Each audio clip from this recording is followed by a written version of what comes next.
This year for Roblox has been crazy to say the least.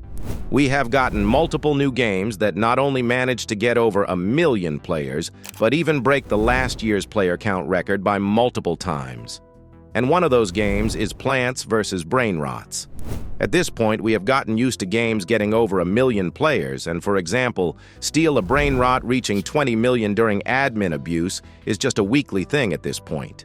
But all of that aside, Plants vs. Brainrots is top 4 highest peak player count game, with it being about 3 times higher than what Blox Fruits managed to get. So just from the game's name, I think it's pretty obvious that it was based on Plants vs. Zombies.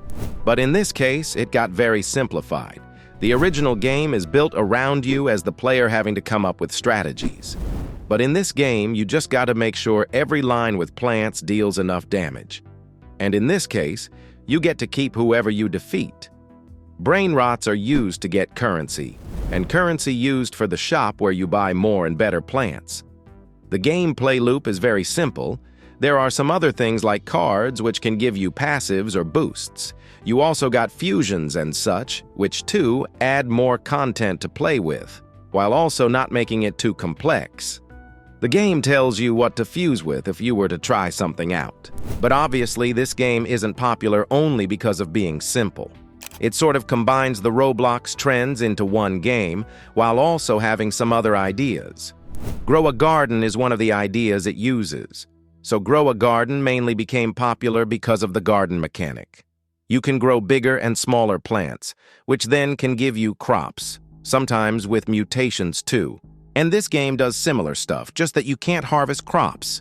You get different sized plants, sometimes even with mutations which boost the damage of the plant. And obviously another thing that is very popular with this game is the use of Brainrots.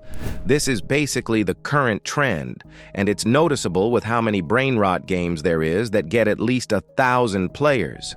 It has gotten so big to the point where even on Fortnite Brainrot is slowly taking over, having more players than the actual Battle Royale. And a bit more on Plants vs. Zombies. This is the original game as I mentioned earlier, and it actually averages about 2,000 to 4,000 players every day. Videos on this game still manage to get many thousands of views, and for example, things like Fusion Mod have been popular among the younger audience. So what I'm trying to say is that the hype around original game has helped the Roblox version of it become more popular. I think it makes sense. And besides taking the already proven by time idea of Plants vs. Zombies, it also takes the very recent big Roblox games. And as I already said, the game is simple, and simplicity is pretty important if you want to reach the front page on Roblox. After all, Roblox has many kids playing it, and kids prefer the simple and colorful stuff over something more complex. And it shows if you look at the front page, which is mostly made out of simple games. But another thing that is pretty popular among many front-page games is RNG. Steal a Brainrot, which is currently the record holder for most players, is fully RNG since it spawns random Brainrots. And Plants vs. Brainrots has quite a lot of RNG too. Obviously, the Brainrots that spawn are full random and can be bigger or smaller, while also having mutations. And even more RNG-based thing are the plants. Shop restocks every 5 minutes, and for example, this plant has a 1 in 400 chance to be stocked, which would take on average about 33 hours. And when you do get a seed, the plant you will get is fully random too. It can be small or huge and may have a mutation too if you're lucky, and all of this boosts its power.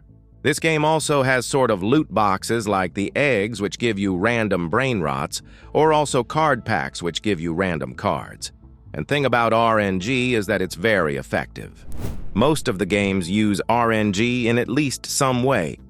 In this case, you can get a rare or huge Brainrot spawned at any moment, or maybe something cool will stock and you don't want to miss it out, or maybe your next plant will be huge or have a good mutation.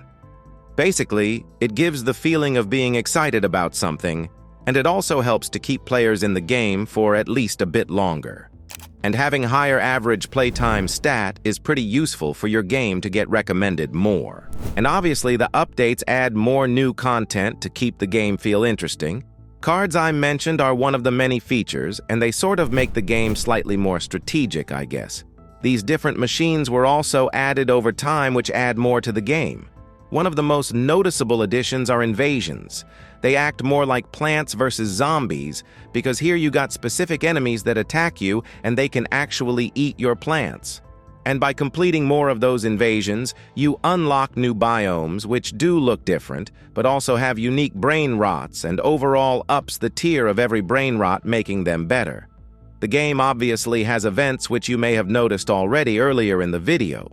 And it does have admin abuse, which is basically a must feature in every game similar to this one at this point. Basically, there isn't really any problems with main gameplay because they added enough things for players to play around with. And you can tell that all of this is working, otherwise the game wouldn't have reached over 8 million players at its peak. But just like every game, it does have some of its own issues, and I think the most noticeable is the game slowly becoming more pay to win. Plants always were obtained with the shop, but now there are limited for Robux only. And pretty recently, they even had First Plant Crate, which has a 1% plant. We're basically getting more and more pay-to-win plants now.